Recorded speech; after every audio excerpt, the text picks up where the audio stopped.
saying, but I think you've got to use that second half as a reference point.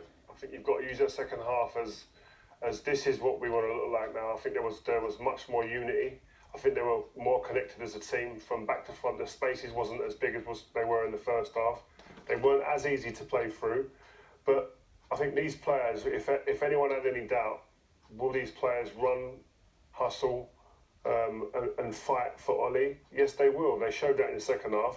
And like I said, they've got to use that second half as this is what we're made of. This is what we're about. Yes, we can improve tactically here and there, but the nuts and bolts of it is that, listen, they can put a shift in.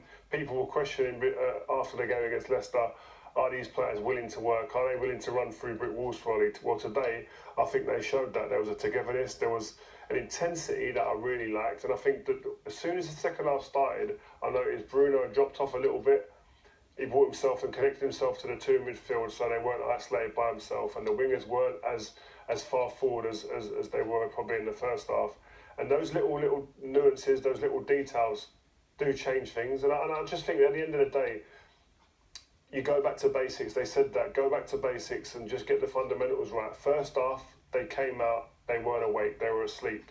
Second half, it seemed like, yeah, they'd had a talk, but now they've got to bring that. There's no better game than that, like that, the way it finished there, to roll into a game against Liverpool at the weekend, where, as Scholesy said, they will have to be better. But that's a great starting point, that second half, to continue from that. Did it help you bad back?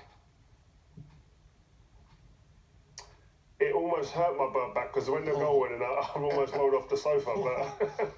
But it was.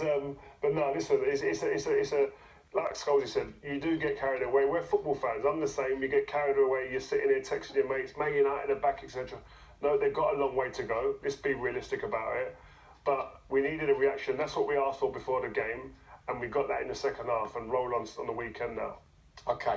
Thanks, mate. We'll check in with you in a bit. Now, Peter, where do you sit on this? Are you more in the realist camp, like Paul, saying they got the win, but it wasn't great, or more of the romantic, where you're Rio looking at the positives as our impartial observer?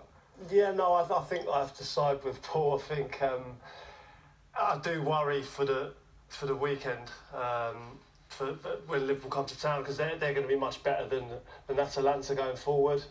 Defensively, obviously, a lot more sound. I did think there was a big disjoint. I think I agree with Rio in one point. I think when Bruno Fernandes attached himself to the rest of the midfield with McTominay and Fred, I think that was a much better plan. I think he was one of the four just left to